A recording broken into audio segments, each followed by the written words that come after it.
Okay. Welcome. Thank you for joining me today, Missy. I know you're a busy lady. It's obvious. I see you online all the time, so I know you've got a lot of business. I'm really glad you're here and you're here to answer some questions for me.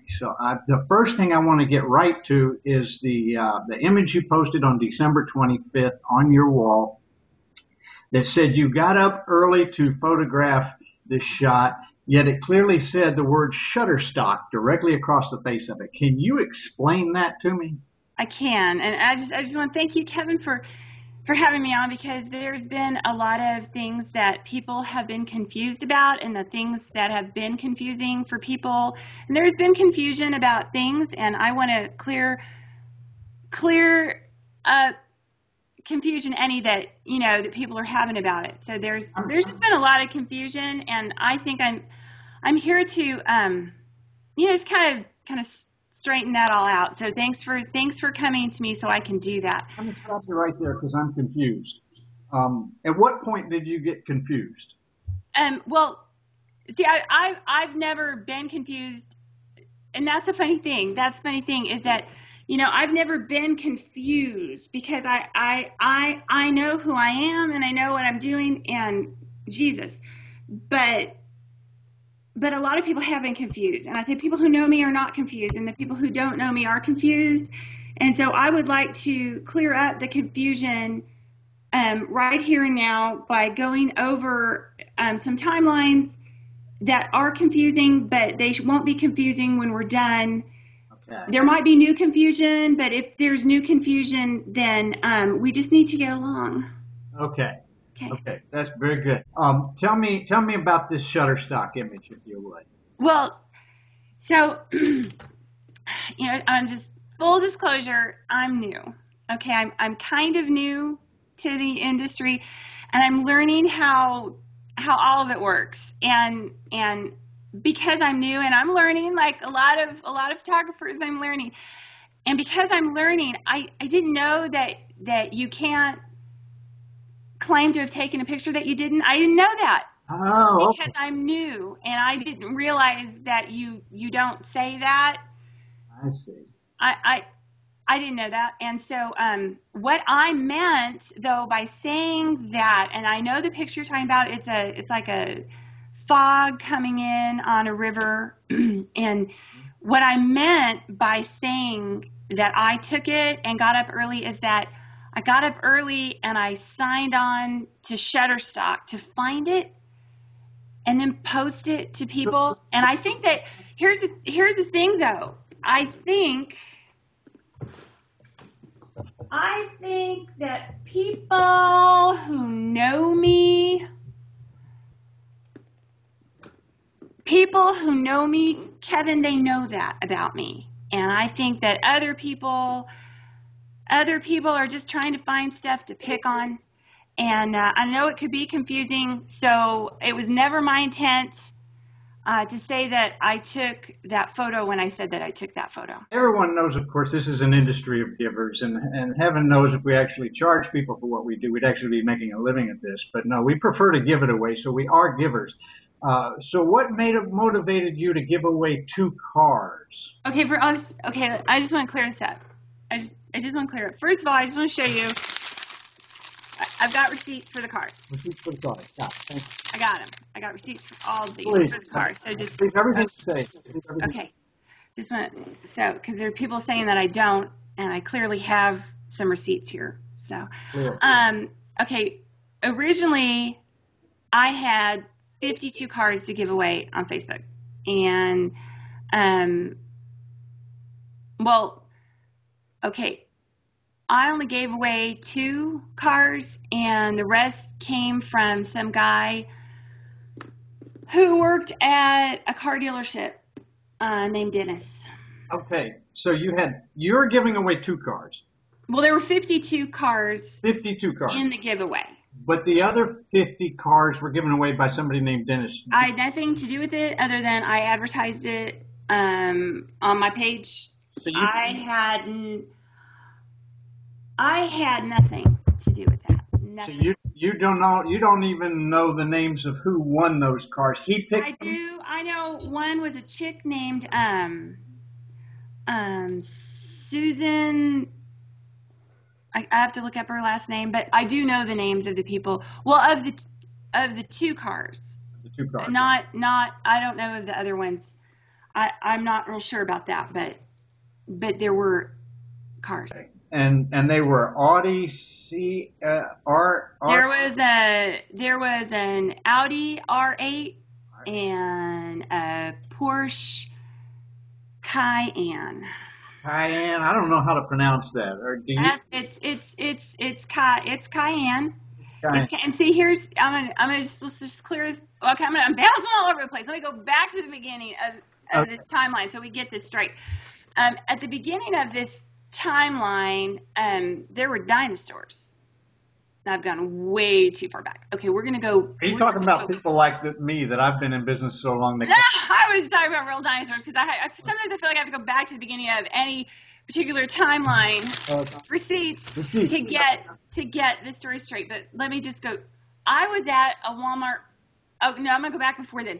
I've been in business for about almost a year, and then I just decided I was gonna give it up. I was about ready to walk away from it. And so before I walked away from it, I bought a really expensive car to take me to the photography gigs that I still had. Right. And so I bought this car to take me there, and then I had both of my cars in a Walmart parking lot, and then I went to shoot, and then a bunch of stuff happened, and then I came back and the red one was gone. So you were in the Walmart and you came out in the parking lot. Yes, the red car was gone. It was gone. And so I found a Walmart security guard, and his name was Richie, and I talked to Richie, and I called some friends of mine on the phone and said my car's gone, and they said, we think we know who has your car. And so then I told that to Richie, the Walmart security guard, and then I filed a police report, and Richie can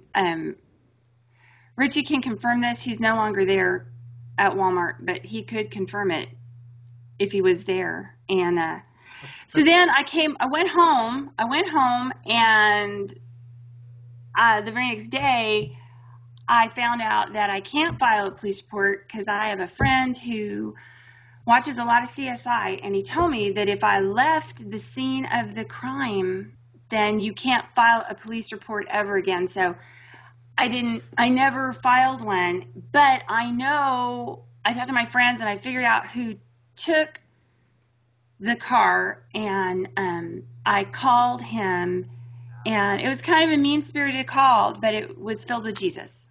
Okay, because I was mad. I was mad. That was an expensive car. It was like $100,000 car that he took, and I have no money, and I've none, and I put it all back into my business and my cars, and he has my car, and I had to go get the car back. Okay. And that was the story. The car was insured, but I have that wacky insurance that I didn't know about till later. It's that insurance where they just pay for a tiny little bit of it. They don't pay to replace it. I didn't know that's the insurance I had till later because I'm new at this. Okay. I might have an audio issue. I'm getting an audio feedback. I don't know if it's working or not. Can you hear me now? I can. You can? Okay, good. Because these headphones, they're not really connected to anything. See, I'm actually just deaf in one ear, so, when people are blind in one eye, they wear an eye patch. I wear this all the time so people know not to talk to that ear. See? Right, sure. Okay, just to clear that up. You found Jesus in, I just want to make sure I got the timeline correct. Was that about the time that you took the images off of Shutterstock, or what? I found Jesus in that Walmart parking lot. In the parking lot? I found him a bunch of different times, and it's always times when I found myself kind of having to get out of something is when I find him the most. The only reason The only reason I steal and lie is because I just want to be respected. Oh, That's the only reason. And I want to be respected in this industry. And I wouldn't do it if it wasn't from a pure motive. And I think that that's a pure motive.